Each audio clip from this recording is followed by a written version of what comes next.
আসসালামু আলাইকুম বন্ধুরা, আরেকটা ভিডিও নিয়ে আপনাদের সাথে হাজির হলাম। তো বন্ধুরা, যারা আমার চ্যানেলে নতুন তারা অবশ্যই সাবস্ক্রাইব করতে ভুলবেন না।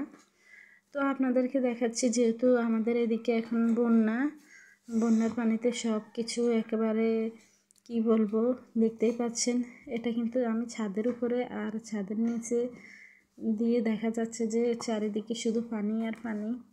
তো বৃষ্টির কারণে একটা নতুন ভিডিও দেখাচ্ছি আপনাদের। বৃষ্টির কারণে ছাদের উপরে এই যে ইটের কার্নিশগুলোতে অনেক সুন্দর সুন্দর গাছ উঠে, যেহেতু বর্ষাকাল তাই অনেক সুন্দর সুন্দর গাছ উঠে গেছে।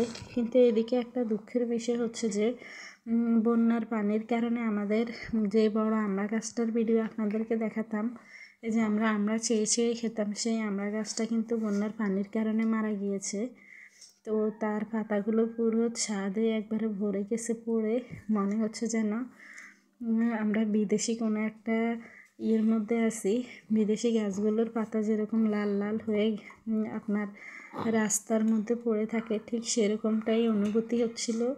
তো প্রতিদিন পাতাগুলো কুড়োতে কুড়োতে দেখা গেছে একটা বিশাল পাতার স্তূপ হয়ে গেছে। আর গাছটা দেখেন, গাছের মধ্যে এখনও আমড়াগুলো ঝুলে আছে, দেখে খুবই মায়া লাগছে গাছটার জন্য। তো ওর মধ্যে এখনও আমড়াগুলো ঝুলে আছে, আর সব পাতা পড়ে পড়ে একেবারে পাতা প্রতিদিন কুড়াতে কুড়াতে একটা স্তূপ হয়ে গেছে।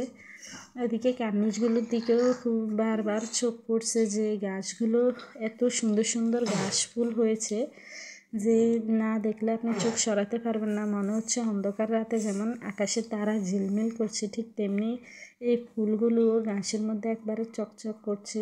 একেবারে ছোট ছোট ফুলগুলো দেখতেও অনেক সুন্দর লাগছে।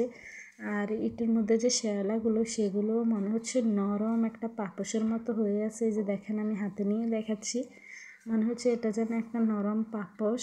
পা দিলে পায়ের মধ্যে এত নরম অনুভূত হয়, যা মানে ভাষায় প্রকাশ করা যায় না। এত সুন্দর একটা, একদিকে যেমন প্রকৃতির অনেক ক্ষতি হয়েছে, আরেকদিকে প্রকৃতি এত সুন্দরভাবে মহান আল্লাহ তাআলা সাজিয়ে দিয়েছেন, যেটা না দেখলে আসলে উপলব্ধি করা সম্ভব না। তো দেখেন, আমি বারবার মুগ্ধ হয়ে যাচ্ছি যে শ্যাওলাগুলো এত সুন্দরভাবে মানে বড় হচ্ছে, যেগুলো মনে হচ্ছে যেন পাপোশ বা পমপমের মতো নরম, একবারে তুলতুলে, এত ভালো লাগছে। আর নিচে দেখেন সব পানি আর পানি, পুরো বাড়িতে সব পানি। তো এদিকে নিচে যখন হাঁটাচলা করতে পারছি না, একবারে ঘরের মধ্যে থেকে বোরিং হয়ে যাচ্ছি, তো তখন আমরা ছাদে উঠি, এগুলো দেখি, একটু হাঁটাহাঁটি করি, ভালোই লাগে। তো এই দেখেন আমাদের অন্য গাছগুলো, পাথরকুচি গাছ, তারপরে বিভিন্ন ফুল গাছগুলো খুব সুন্দরভাবে পানির কারণে একবারে মানে তাজা হয়ে সবগুলো এমনভাবে বড় হচ্ছে, মানে একটু মাটি পর্যন্ত দেখা যায় না।